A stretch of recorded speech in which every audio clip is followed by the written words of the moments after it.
Girlfriend আছে কার কার দেখি হাত তোলো। মাশাআল্লাহ, সাহস আছে ওদের, বুকের পাটা আছে। হাত নামা বেটা। এই গার্লফ্রেন্ড বয়ফ্রেন্ডের সাথে আমাদের কোনো সম্পর্ক, আমরা বিয়ে করব। কি করব? বিয়ে করব। চেয়ারম্যান সাহেব বিয়ে করাই দিন এগুলোরে, আপনার দায়িত্বে দিয়ে গেলাম। এই গার্লফ্রেন্ড বয়ফ্রেন্ড এগুলো ইসলামের কালচার নয়। বিয়ের চেয়ে ভালো কাজ পৃথিবীতে হতে পারে। বিয়ে করতে গেলে বাপে বলে আগে নিজের পায়ে দাঁড়া। তো এতদিন ও কার পায়ে দাঁড়াইছে? ছেলে মেয়েদেরকে সাহস দেন, ছেলেও পড়বে। ওই যে একজন চিল্লান দিয়ে উঠছে, ওর কমন পড়ছে, কমন পড়ছে। মাশাআল্লাহ। গার্ডিয়ানরা যারা আছেন ওদের দুঃখ কষ্ট একটু বুঝছেন আপনারা, মিলাই দিয়েন ওদেরকে, বিয়ের পিড়িতে বসায় দিয়েন। বিয়েতে কল্যাণ, বিয়েতে বরকত।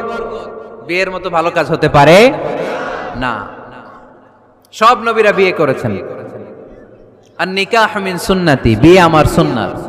ফামান রাগিবা আন সুন্নতি ফালাইসা মিন্নি, যে আমার সুন্নতকে ভালোবাসে না সে আমার উম্মত হতে পারে না।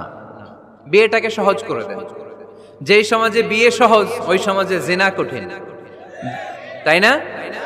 যেই সমাজে জিনা সহজ ওই সমাজে বিয়ে কঠিন। আমাদের সমাজে জিনা করা সহজ, বিয়ে করতে লাগে 10 লাখ, জিনা করতে লাগে 1000, ঠিক কি না? 10 লাখ টাকা ছাড়া বিয়ে করা যায় না। এটা লাগবে, ওইটা লাগবে, এই দাও ওই দাও, মোহর দাও, বিশাল অঙ্কের মোহর। 10 লক্ষ টাকা ধার্য না করলে মেয়ে দিবে না, এরকম আছে না নাই? না, এগুলো আসলে ইসলামিক কালচার না। ছেলের বাবা মেয়ের বাবা উভয়কে আমি বলি বিয়েটা সহজ করে দেন, সহজ করে দেন। ছেলে পড়াশোনা করুক, সমস্যা নাই, মেয়েও পড়ুক, কিন্তু তারা পবিত্রভাবে তাদের সম্পর্ককে মেনটেন করুক, ঠিক কিনা? তাদের এই যৌবনের তাড়নায় যে পাপের সাথে জড়াবে তার পার্সেন্টেজ গুণা বাবা হিসেবে আপনার কাঁধেও আছে না নাই? এজন্য বাবারা সাবধান, মায়েরা সাবধান, বিয়েটাকে সহজ করেন। এই এলাকার যুব সংঘ যারা আছো, তোমরা একটা ক্যাম্পেইন করবা এই মাহফিলের পরে, টাইমলি ম্যারেজ ক্যাম্পেইন।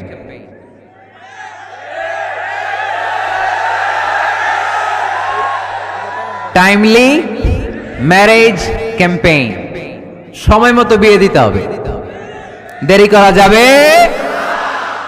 বাপ মা বুঝে না, একজনকে হুজুর আব্বাই বুঝে না।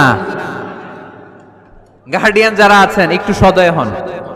ওরা যে পাপের সাথে, পাপের রাস্তা যে ওরা চিনে যাচ্ছে, পাপের পথে যে জড়িয়ে যাচ্ছে, আল্লাহর সুপ্রিম কোর্টের কাঠগড়ায় আসামি করে আল্লাহ সেদিন আপনারে দাঁড় করাবে। আল্লাযীনা হুম লিফুরুজিহিম হাফিজুন, দে গার্ড देयर প্রাইভেটস। মুকদ্দামাতুল হারামে হারাম, এট এ গ্ল্যান্স। একটা নারীর দিকে চোখ পড়ে যাওয়া এটা হারাম না, কিন্তু এই চোখ পড়ার কারণে এটা জেনার দিকে নিয়ে যাবে, এজন্য এটাকেও হারাম করেছে কে? মুকদ্দামাতুল হারামে হারাম।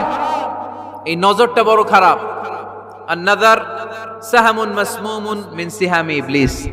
এই নজর হচ্ছে শয়তানের বিষ মাখানো তীরের মধ্যে থেকে একটা ভয়ঙ্কর তীর।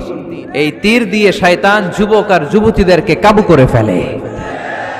আমরা শয়তানের হাতে ধরা দিতে চাই না, আমরা বিয়ের মতো পবিত্র বন্ধনে আবদ্ধ হতে চাই, ঠিক কি না? বন্ধুরা, তোমরা যদি মাকে ভালোবেসে থাকো তাহলে চ্যানেলটি সাবস্ক্রাইব করে দাও। আমি তো বিসমিল্লাহ পড়তে ভুলে গেছি, এখন পড়ে নি। আউযু বিল্লাহি মিনাশ শাইতানির রাজিম। বিসমিল্লাহির রহমানির রহিম।